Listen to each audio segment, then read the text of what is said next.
दोस्तों, आप सब लोग कैसे हैं? आई होप कि आप लोग बढ़िया होंगे और आपकी पढ़ाई भी अच्छी चल रही होगी। तो दोस्तों, आज हम पढ़ते हैं उत्तराखंड में चंद वंश का प्रशासन और कर प्रणाली, धार्मिक व्यवस्था और कुमाऊं के प्रमुख किले। तो चलिए शुरू करते हैं। दोस्तों, हमने पिछली वीडियो में प्रणाली पढ़ ली थी। एक बार और रिवीजन कर लेते हैं दोस्तों। जैसा कि हमने दोस्तों पढ़ा था कि चंद्रवंशियों ने कुल 68 प्रकार के टैक्स लगाए थे। तो दोस्तों, उत्तराखंड के एग्जाम में प्रश्न बना भी है कि चंद्रवंशियों ने कितने प्रकार के टैक्स लगाए थे। तो 68 प्रकार के। और 36 रकम 32 कलम का उन्मूलन किसने किया था? तो गोरखाओं ने किया था। और दोस्तों, टैक्स लगाया किसने था? तो चंद्रवंशियों ने। और दोस्तों, उपज का 1/6 भाग टैक्स के रूप में लिया जाता था, जिसे गल्ला छयाड़ा कहा जाता था। और दोस्तों, यह टैक्स कैसे लेते थे? अनाज और नकद दोनों के रूप में टैक्स लिया जाता था। और दोस्तों, प्रधान का काम क्या होता था? और प्रधान की नियुक्ति राजस्व की वसूली करने के लिए होती थी।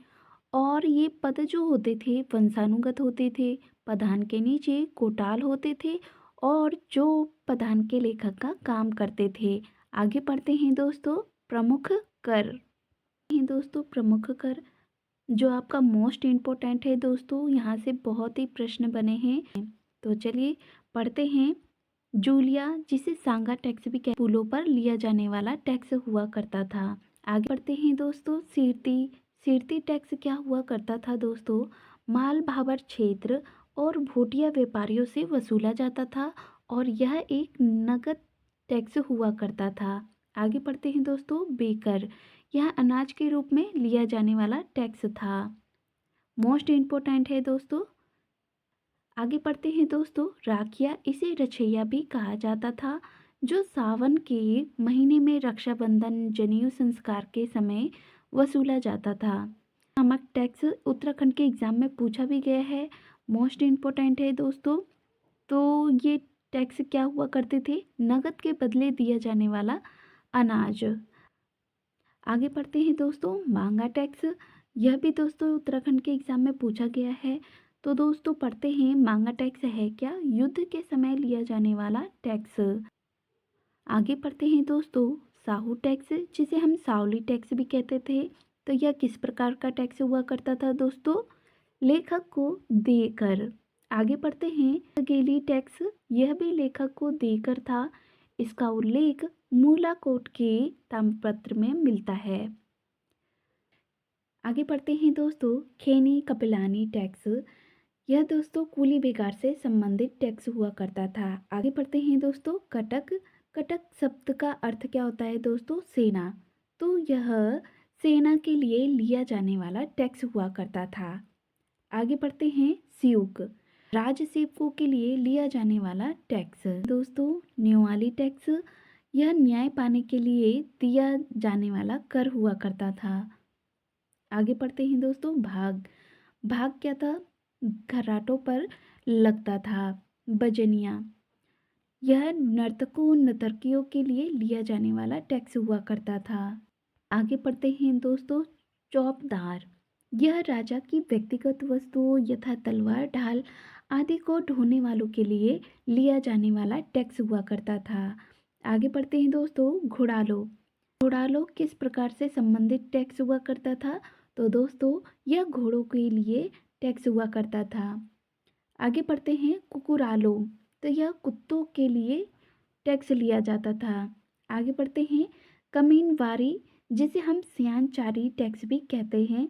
यह सयानों को देकर जो किसानों से वसूल करते थे।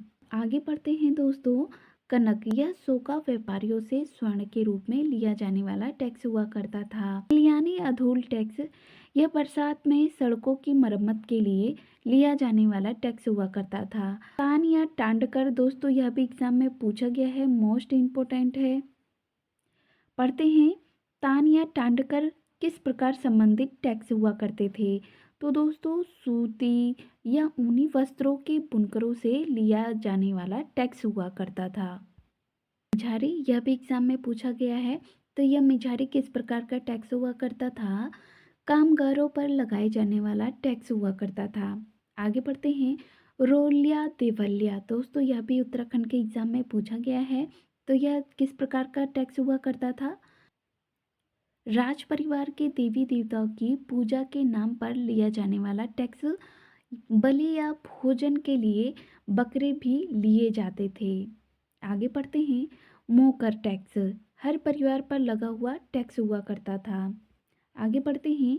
जगरिया जागर लगाने वाले पुजारी ब्राह्मणों से लिया जाता था। आगे बढ़ते हैं। सिकदार नेगी परगना अधिकारियों को देकर हुआ करता था। डाला गांव के सयाणों को देकर। आगे बढ़ते हैं दोस्तों। पौरी राज्य की रखवाली करने वाले को देकर। इसे पहरे भी कहा जाता था। दोस्तों यह थे प्रमुख टैक्स। आगे बढ़ते हैं। धार्मिक व्यवस्था पढ़ते हैं। चंद राजा मुख्य रूप से शिव के उपासक हुआ करते थे। चंदवंश का प्रतीक चिन्ह गाय हुआ करती थी, जिसे सिक्कों झंडों आदि पर अंकित किया जाता था। पढ़ते हैं दोस्तों।